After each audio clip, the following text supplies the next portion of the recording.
Gracias a quienes han tenido la deferencia de invitarme. Quiero decirles que me he puesto a pensar cómo organizar lo que iba a decir. Quiero compartir tantas cosas. Y me inspiró el tema del seminario. Me inspiró el tema y ya he recibido una propuesta para hablar de la innovación en la gestión del talento. Y después miré el tema central, eje de este seminario que dice talento, innovación y compromiso, que allí pusimos en la presentación de nuestras láminas. Yo quiero decirles, queridos docentes, que en América Latina se viven tiempos difíciles, pero también cargados de esperanza. Porque la educación, que es la estrategia central para promover el desarrollo, empieza a ocupar de manera más preponderante la agenda pública. Yo estoy enterada que aquí toda la sociedad de República Dominicana se movilizó y luchó por elevar la inversión en educación, la inversión pública, y poner como un piso de 4% del PIB. Me parece que eso realmente habla a favor de la visión de este pueblo y de la sensibilidad que va creciendo en nuestras naciones en favor de esta estrategia que es clave para el desarrollo. Fíjense que la educación es la única política cuyo desarrollo afecta simultáneamente la competitividad de la fuerza laboral, la formación de la ciudadanía y la equidad social. Los pobres no tienen otro camino que la educación para el ascenso social. De allí que el compromiso por la educación es un compromiso político de las autoridades, es un compromiso técnico, porque la educación es una tarea profundamente técnica y difícil que requiere tener a gente calificada para dirigir, y es un compromiso ético con las nuevas generaciones. Un compromiso ético para poder luchar por mejorar las condiciones de vida, por desarrollar el talento, por formar al ciudadano, por poder pensar en un futuro posible. Entonces, estamos ante un tema central de la agenda. Y los docentes ya no estamos solos, pero tenemos que todavía seguir luchando para que esa declaración de compromiso se traduzca en el día a día.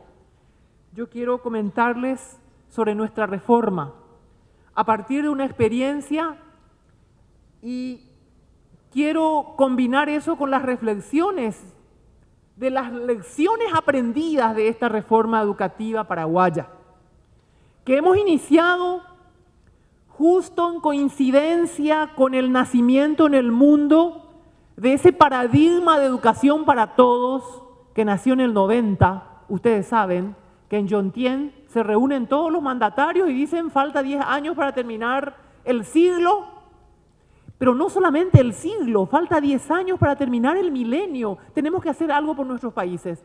Perfecto, vamos a ponernos todos de acuerdo y vamos a lograr para el 2010 que la educación sea para todos, de calidad y para toda la vida. Y en el 2000 nos reunimos en Dakar. Yo estuve en Dakar representando a mi país, y toda la humanidad reunida dijimos, no cumplimos la meta, tiremos 15 años para adelante. Y tiramos 15 años para adelante.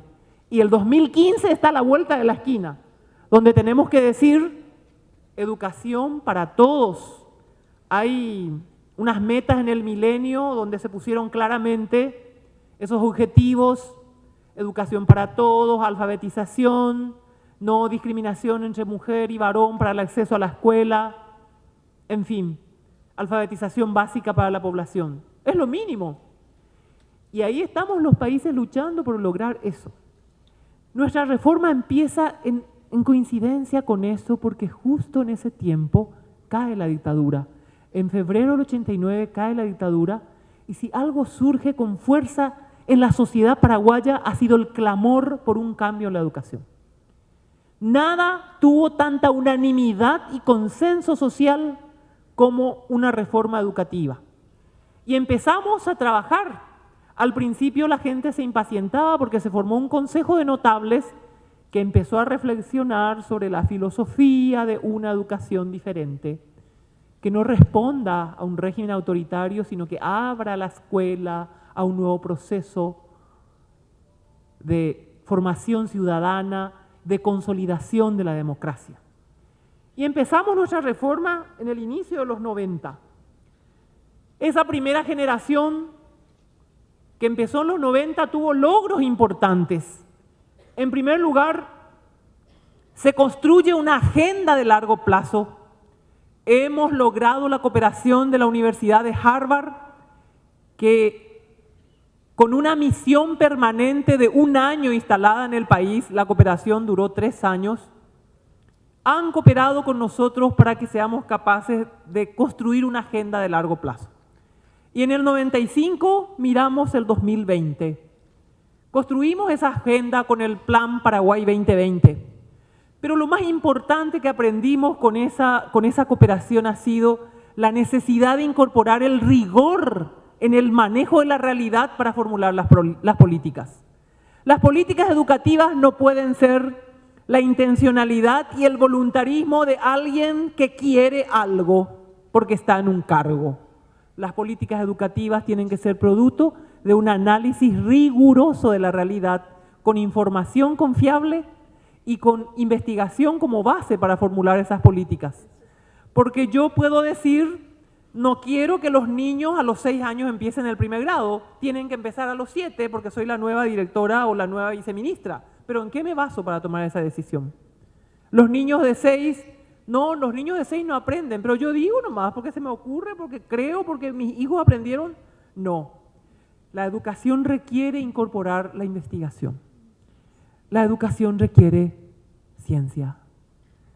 Y ese fue un aprendizaje muy importante que nos llevó a formular políticas más asertivas, a hacer una agenda de largo plazo y sobre todo lograr una amplia participación social. Tuvimos logros importantes que nos llenan de orgullo, pero a partir de allí empieza el desafío porque miramos la lista de lo que nos falta, de lo que no hicimos bien, de lo que tenemos que mejorar y encontramos que la lista es muy larga. Hemos incorporado en una década 1 millón de alumnos más en la escuela. En un país de 5 millones de habitantes eso es extraordinario.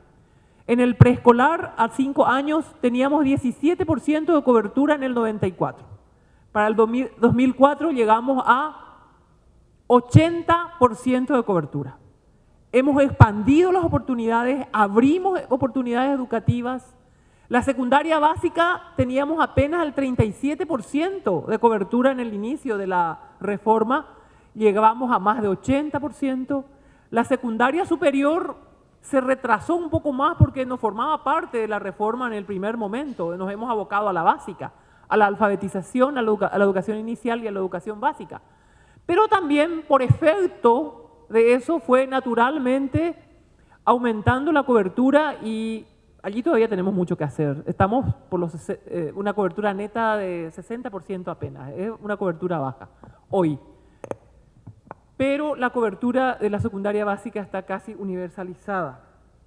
Vimos entonces esos avances y sobre todo, lo más importante, el cambio en la conciencia pública sobre el valor de la educación. Yo fui maestra rural, enseñé en el campo y recuerdo que mis alumnos dejaron de venir, 2 de ellos, y yo todos los días salía a algún vecino a preguntar por esos padres para que vengan y me digan por favor que quiero hablar con ellos. Hasta que finalmente vienen llegando los padres y recuerdo muy bien, yo tenía 19 años, empezaba como maestra en una escuela humilde del campo y me dicen esos padres, como majera, ¿qué significa eso en guaraní? Ya saben firmar, ya saben poner su nombre. Nosotros solo sabemos eso y vivimos tranquilos. ya no van a poder venir porque están grandes y ya no, me tienen que ayudar en la chacra. Ustedes saben que yo 20 años después pude vivir el cambio en esa conciencia sobre el valor de la educación, porque cuando era ministra se iban los campesinos, me golpeaban las puertas y me decían: no nos vamos a retirar de aquí si usted no nos firma la resolución de apertura del bachillerato en nuestra escuela. Y yo no tenía maestros para ese lugar y tenía muchos problemas, pero ellos decían, ¿sabe qué me decían en guaraní? Ore tabuwi la roikoasu, hanahi abema y ore raicuera pecho tururu. ¿Qué significa eso? Nosotros, porque somos ignorantes, somos pobres y no queremos que nuestros hijos sigan esa misma historia. Por eso venimos a exigirle, ministra, no venían a pedirme con cordialidad, venían a exigirme que yo les ponga la escuela media, porque ellos querían que sus hijos estudien la media. Ese fue un efecto de la reforma, un cambio en la conciencia pública que ha sido muy positivo. Y también hemos abierto la escuela a la participación. Todo el proceso de reforma se hizo con mucha presencia de los padres en la escuela.